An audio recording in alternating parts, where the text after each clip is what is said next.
आज भोर 3:30 बेले कहीं उठिले प्लीज वीडियो शेष जाए देखो निश्चित जानी आज पंचकर प्रथम दिन से आम समस्त बाहरी गलु नई को बालुका पूजा करने गला बेलू देखिलु फुल मैंने आज स्ट्राइक कर देते से गोटे ही फुल पाइलुन तथापि आमको छाड़िया पे खोजी खोजी गोटे फुल नहीं नई कूल पहुंची गाधुआ पाधुआ सर सारा नई पानी नई कूल बालुका करके तीन मूर्ति करके पूजा अर्चना करछु को मानकर आम भाया एमती नई पंचुक करछंती जदि जानते मत गोटे कमेंट करिवे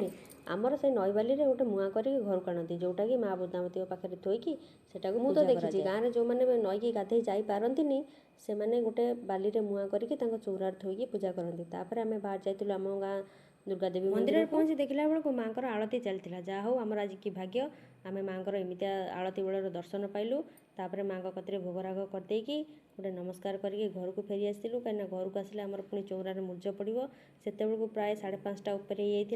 होता मो झीर मोर मूर्ज पकई आ जो नईरू जो मुआ आनी रखी पूजा कर आज ब्लॉगटा एड रखुची।